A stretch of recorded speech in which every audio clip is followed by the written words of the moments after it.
From the outside, this might look like a giant golf ball, but inside this 100-foot-tall dome is equipment so powerful it can detect a missile launch from halfway around the world. These are Radome's massive weatherproof shells scattered across Colorado. To the untrained eye, they look like giant golf balls or a replica of Disney's Epcot. But these Radomes exist for one singular, critical reason: to protect the United States from incoming missiles. Inside each dome is a powerful satellite antenna, part of a global network built to give the United States critical warning if a missile launches anywhere on the planet. These Radomes work hand in hand with satellites orbiting 22,000 miles above Earth, detecting the heat from a missile the instant it's launched. Real-time tracking data calculates its speed and trajectory, pinpointing exactly where it's headed and what threat it presents. But in these critical moments that could alter the course of history, one question remains. When a missile is detected and the red alert flashes, who decides what happens next? The search for that answer brings us to Aurora, Colorado, home of Buckley Space Force Base. This is a place where cameras are almost never allowed, but somehow, we convinced the United States Space Force to grant us access inside one of these Radamos and onto an operations floor where we'll be participating in a live missile warning scenario. If you've ever flown into Denver Airport and driven through Aurora, you might have seen these massive golf balls located right off the highway. It's weird seeing them integrated into suburbia. But back when these were built in the late 1960s and early 70s, the area east of Denver was mostly empty prairie. Over the years, the city of Aurora grew around them. Before we tour a Radome, it's important to understand how they integrate into America's missile warning system. The system is made up of 3 distinct layers: satellites orbiting high above Earth, radar stationed in some of the most remote regions of the planet, and Radomes, like the ones here in Colorado, that tie it all together. Layer 1. Satellites. These act as the initial eye in the sky, equipped with powerful infrared sensors that can spot the heat from a missile launch the instant it leaves the ground. Layer 2. Ground-based radars. Massive radars located in remote regions like Alaska and Greenland track those missiles as they fly through space, calculating speed and trajectory. Layer 3. Ground stations. All of that data flows here, to the ground stations at Buckley Space Force Base. Inside these Radome satellite antennas receive that information and feed it to Space Force operators who verify, analyze, and send out alerts in real time. Together, these 3 layers form one of the most advanced early warning networks in the world, a system built to ensure that if a missile is launched, the United States will be the first to know about it. Let's see inside a Radome. The word Radome refers to the exterior shell. It comprises 650 fiberglass tiles, each weighing approximately 355 pounds, individually constructed piece by piece. This Radome protects against weather in the local area. Being near Denver and Aurora, they get high winds, snow, and ice, and they want to keep the antenna safe and extend its lifespan. It also serves a second purpose. From space or from any exterior angles, you cannot see where this antenna is pointed. That ensures adversaries cannot pick up on what they're doing with their mission. This antenna is the mothership. Everything is built to protect this. The real name is a satellite readout station. What this antenna does is communicate with satellites in geostationary orbit, 22,000 miles away. This gives real-time data to ensure the safety of the nation. From the outside, these Radomes look completely still, but inside, it's a whole different story. The antenna is able to move, pivot, and even point straight up to lock onto a satellite orbiting thousands of miles above Earth. As the Earth spins, the antenna must move to stay locked onto its target,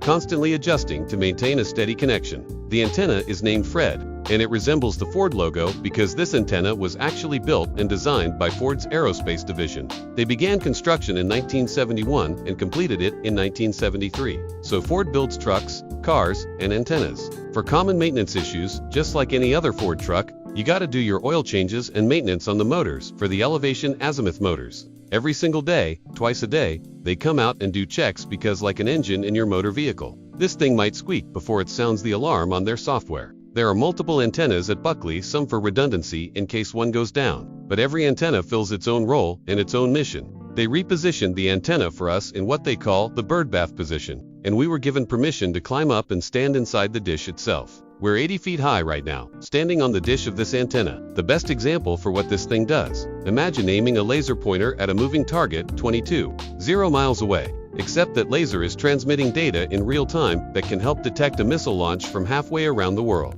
Now we get to the heart of it all. This is the heart of America's missile warning system, known as the ops floor. Normally, cameras aren't allowed anywhere near this room because everything that happens behind these doors is classified. This is where the Space Force sits alert 24/7, monitoring data from the satellites and Radomes. When a missile is launched from anywhere in the world, this is where that alert appears first. Let me introduce the key players who make this happen. First Lieutenant Alyssa Alameda, crew commander. She's like the quarterback. calling the plays and coordinating every move. When you step foot on the operations floor, you are running the show. All of the operators, all of the support engineers, all of the intelligence folks on that floor answer to you. You are the focal point and almost like the conductor for anything that might happen. Specialist Jose Armenta, cyber crew lead without cyber. The missile warning mission just doesn't happen. Primarily, their job is to ensure no outside entities, agencies, specifically nation-state actors, are within their weapon systems. Colonel Jason Baker, Mission Delta for Senior Leader, what goes on in this room determines how the United States and her allies respond to a missile launch. Mission Delta 4 executes the missile warning and missile track mission for the United States. Here's what's about to happen. We're running a real-world training scenario, a simulated missile launch out of Yemen. What you're about to see is how this team would respond if a real missile was launched, and how seconds can make the difference between a warning and catastrophe. They're seeing loads and loads of missiles being shot at one time. Recently, they saw a significant increase in missile activity to the tune of about 300 missiles. In one day that was unheard of at the time. That's a high volume. Typically, you might see anywhere between 6 and 20 missiles within a shift. I was given a role for this scenario, playing the intelligence officer, briefing the entire room on what's happening. The scenario kicks off with detection. Satellites orbiting above Earth detect overhead persistent infrared. For missiles, these are energy signatures. They take that data and downlink it to the radomes near the operations floor. That data is then shuttled to the operators. Next is verification. They need to determine whether or not these missile events are real or false alarms. The way they determine this is through two-person human verification. No single operator is allowed to release a missile event without getting another human to verify what they are seeing. This isn't just a drill. It's the exact process this team uses when the alerts are real. In June 2025, during the conflict between Iran and Israel, hundreds of missiles and drones were launched across the region in one of the largest exchanges of fire in recent history. Space Force operators were the first to detect those launches, track their trajectories, and verify the data, providing critical warning to U.S. and Allied commands to help protect forces and civilians on the ground. And finally, dissemination. This is data of incoming missile strikes where they're providing that data across multiple theaters, across the command, across the community, to warn the public.